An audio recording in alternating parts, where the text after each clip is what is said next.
Welcome guys, we have another game here. This time we have Starflark playing as the Japanese in the color blue against his opponent playing as the Abbasid Dynasty in the color purple. It's Dukusi, one of the greediest players of all time. He's maybe the successor of Divine. If you know Divine, he's the kind of guy that actually, just goes there, plays with English, mainly English, and he just stays at his base until he reaches Imperial. And he's extremely good at being greedy, extremely good at defending and city planning, and to be honest, he's like top 20. Dukusi has this style, and he's often known for playing the English.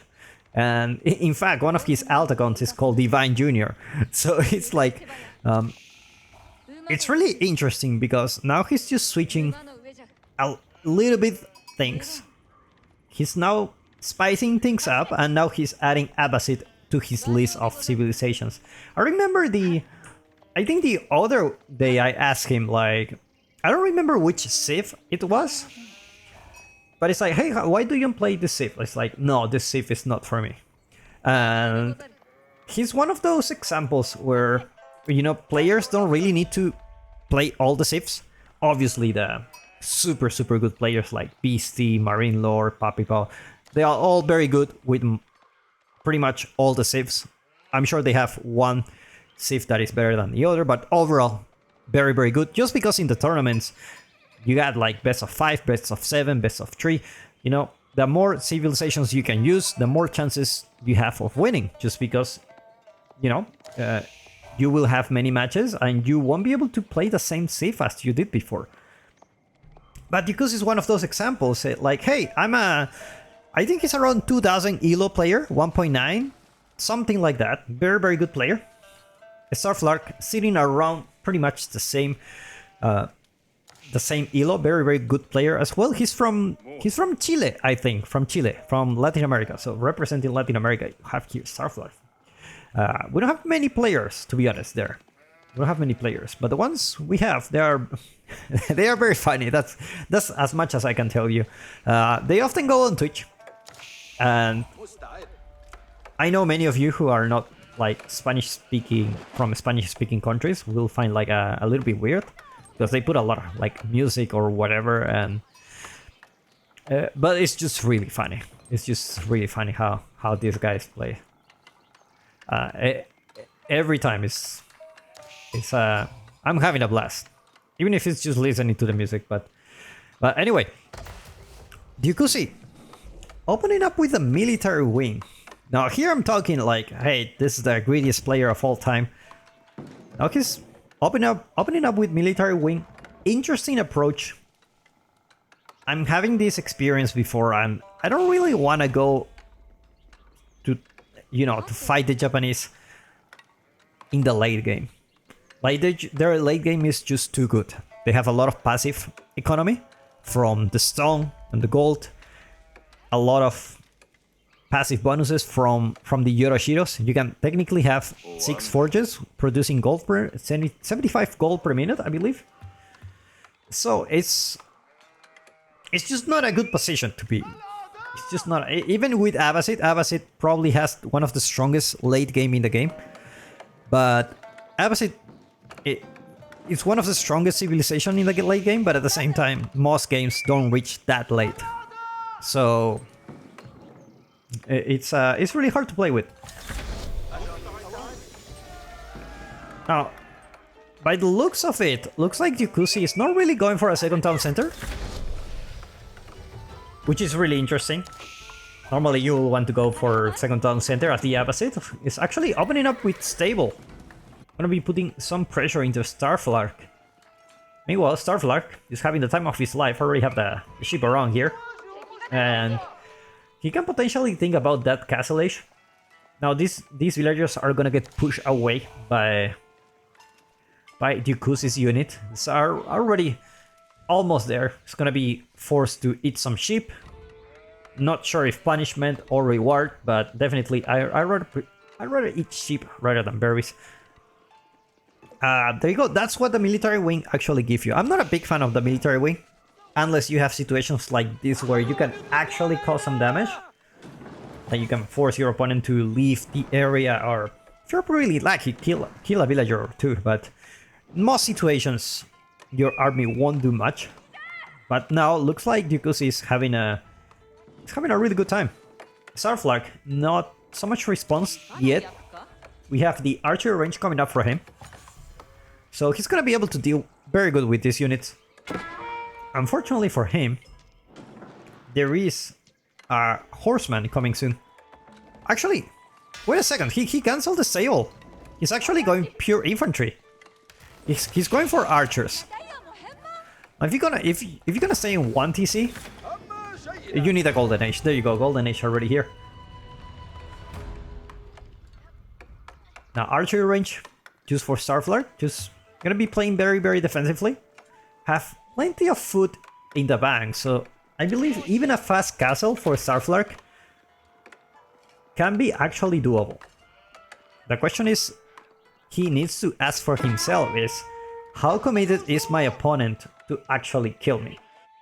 Because this is an Abbasid player that is on 1 TC. It's not an Abbasid player that is on 2 TC or 3 TC and just wants to fight later in the game where he has more advantage. So he needs to make sure if he's gonna go castle, like he's not gonna die.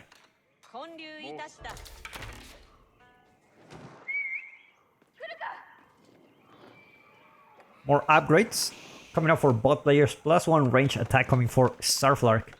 Definitely you're gonna need those. Now keep in mind, there is no Bannerman for Starflag, so these units are gonna be very weak, like 4 attack range against 5, and potentially you know, if you have +1 range armor, they even do 3 damage. So it's like there's not much they can do without the Bannerman. So you need this upgrade, balanced projectiles, and these units are just gonna be a little bit better. Ram already here, gonna start putting some pressure. I wonder if just gonna be some houses here. It's gonna be definitely annoying. Not gonna be like a career-ending move.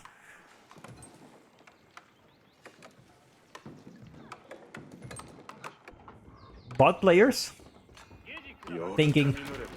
actually thinking very differently. Starflag wants to go Castle Age. And you already see that Ram here. It's not good for you. First off, you're gonna get house soon, so you're gonna have to spend some wood on some houses soon. There you go. Starflag already there with the answer. Plenty of houses in the back of the base.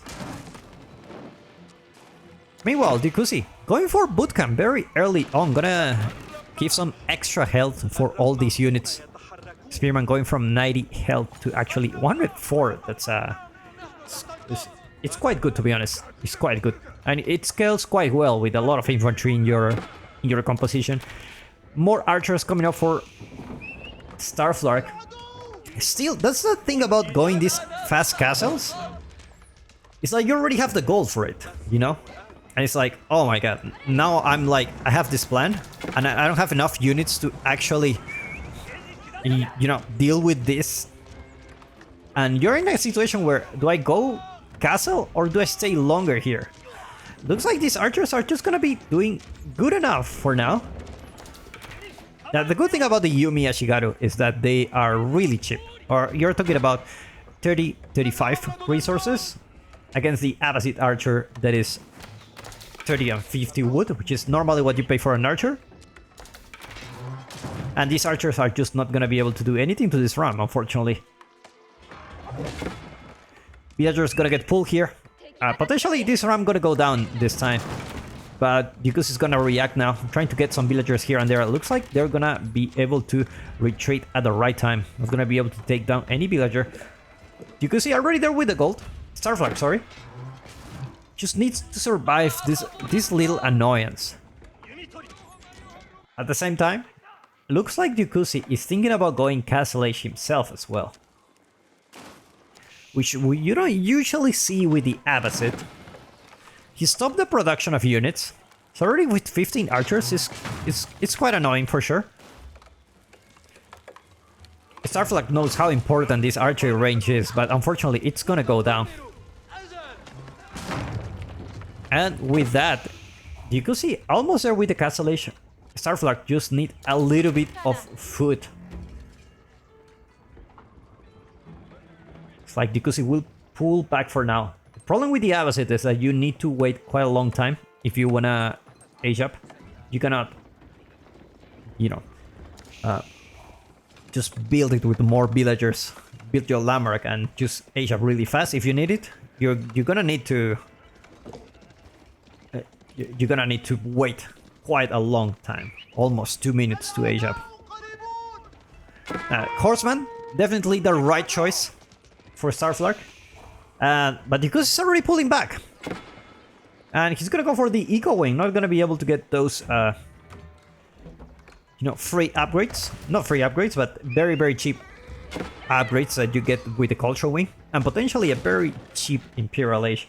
It's already building some walls for himself. That's a good thing about this map, is you can wall very, very easily. Thanks for all those, you know, natural cliff that you get here.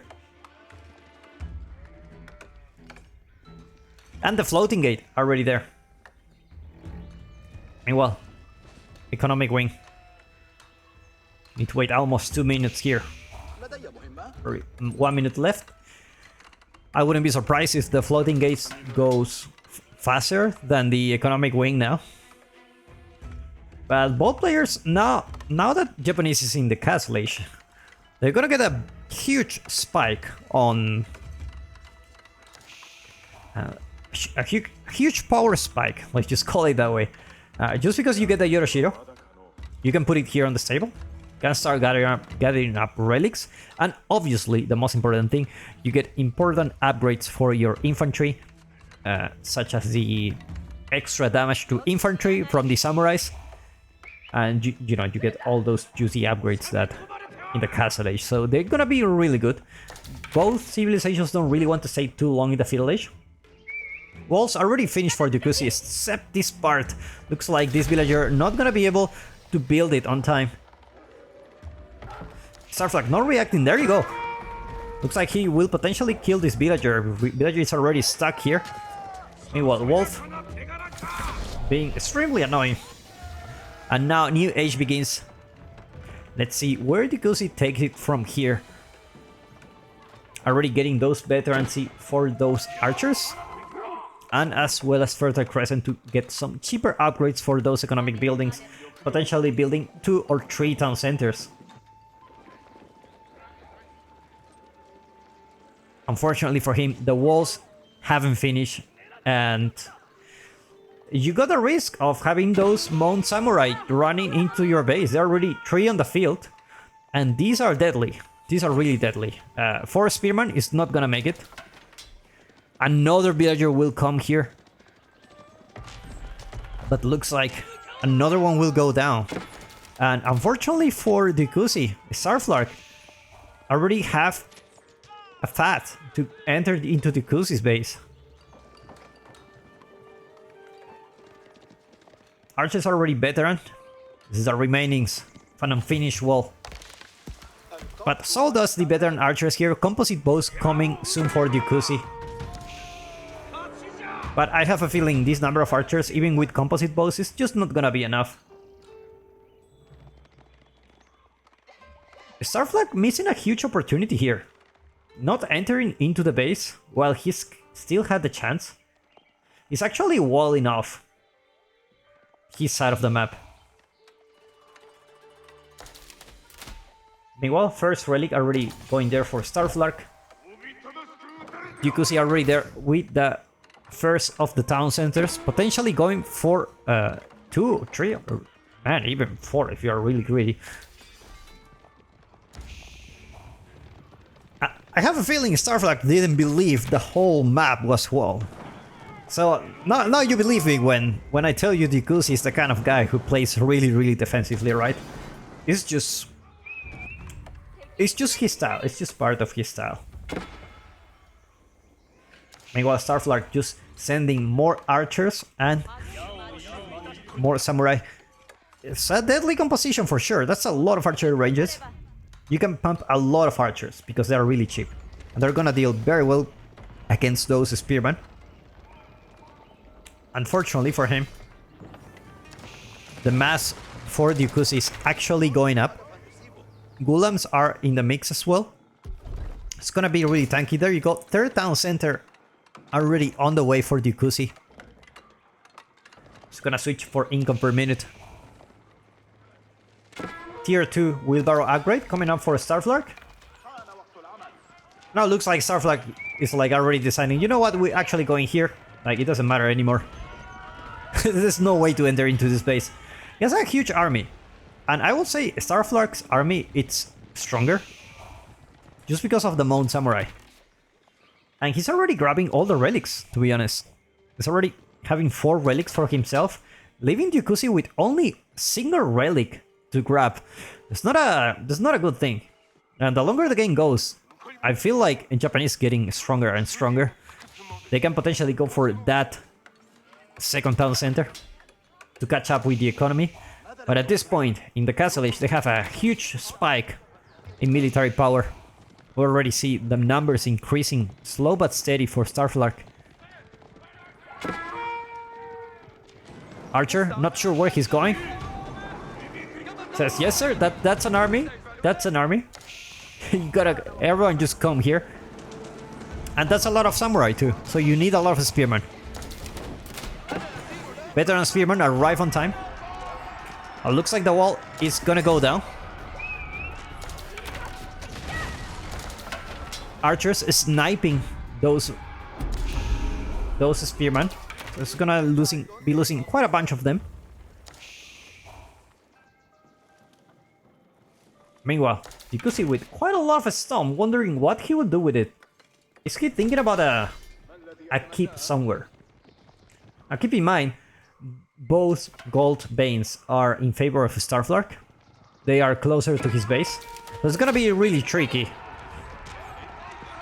for Dukusi to actually protect those resources. If you put a keep here, it's not gonna be as valuable as, like, you say. Let's just put it like here. That's a very good spot, but Starflark already have control of pretty much half the map. Let's take a look at Starflark vision.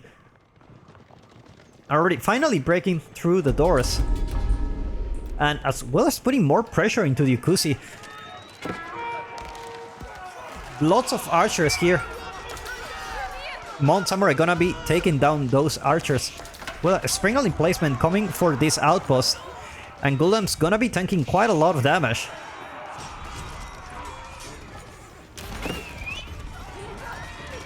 More units coming for Starflark. Archers, I'm not really sure if that was a good choice or a bad choice, but looks like these archers are actually quite good. Talking about 9 damage, you're talking about 1.25 attack speed against 1.62 attack speed. So that's quite a significant difference. Sacred sites already being captured here. Priest telling the other priest that pain it's only temporarily. It's everything, it's in the mind. And now more upgrades, especially +2 range armor. Already there for coming there for Dukusi, which he didn't have before.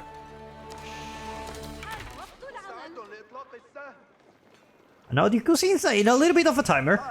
He does have 3 town centers, but they pay off not exactly right away. And his opponent already there with the second town center. He's gonna be able to scale things up.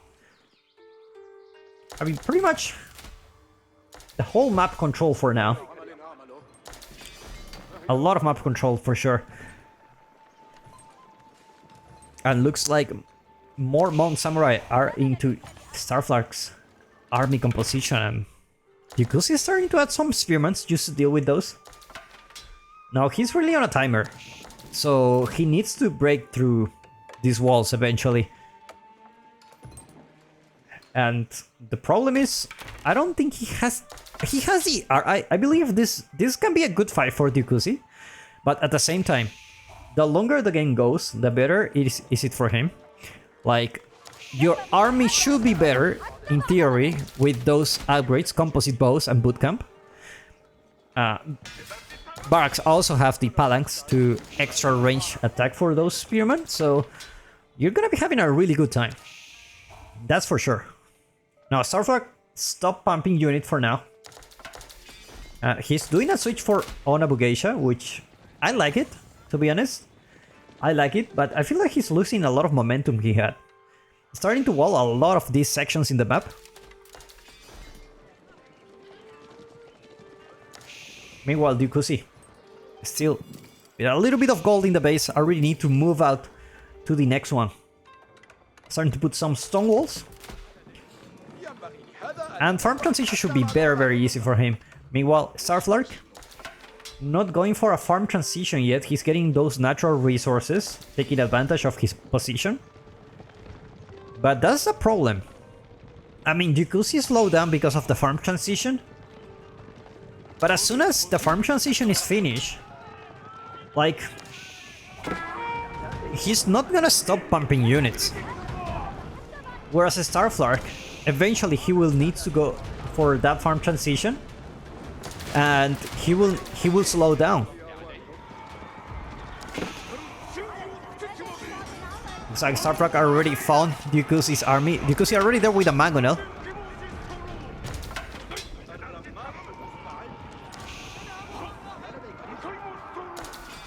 Looks like Dukusi will play very, very defensively for now. More stone walls even coming for him, just to prevent any kind of raiding. Farm transition looking really good so far. In fact, so good that you're not actually eating the ship just because you have this upgrade from the economic wing that actually give you extra gathering rate from the farms. So that's a no-brainer for sure. That's a no-brainer. More stone walls coming for Starflark as well. Looks like he wants to go for that sacred site victory. Dukusi is already pushing. Gonna be able to take down those villagers. And potentially, this wall is not gonna get finished, unfortunately.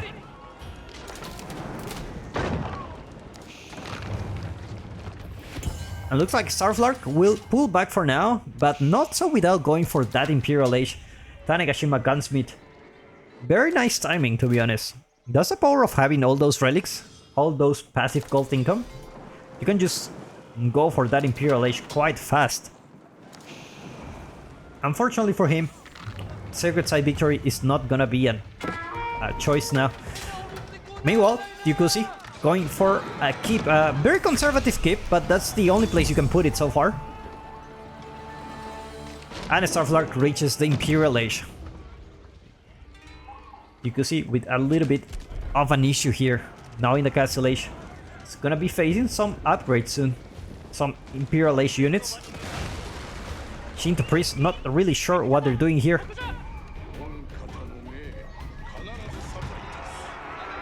And now Dukusi is just going for it.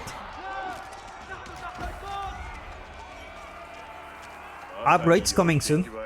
Elite Mount Samurai coming as well for Starflark. Has 20 Mount Samurai, so that's not a joke. At the same time, farm transition on the way for Starflark, but nowhere near finish. And Dukusi already goes for it.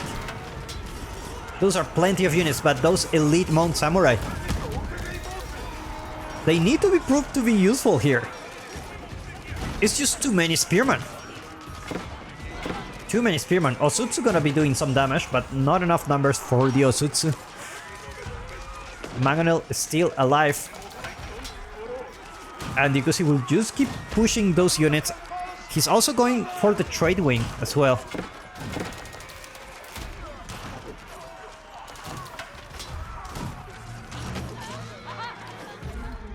Meanwhile, Starflark spamming those Onabugeishas, and looks like he will clean this up. But he lost all his Mount Samurais. And now Dukusi already have a keep here. So he, slow but steady, taking back control of the game. Boiling oil's already out for him. Starflark already there with a bombard, ready to take down that keep. We're putting more Bannermans. Potentially you can upgrade this town center just to secure your farm transition. You can tell Starflag is already starting to have a little bit of a food issue. He lost quite a lot of villagers in the last raid. 27 villagers went down so far. So he's down quite a lot economically. Another Dukus is on the Imperial Age. Elite crossbow, elite Gulams are coming.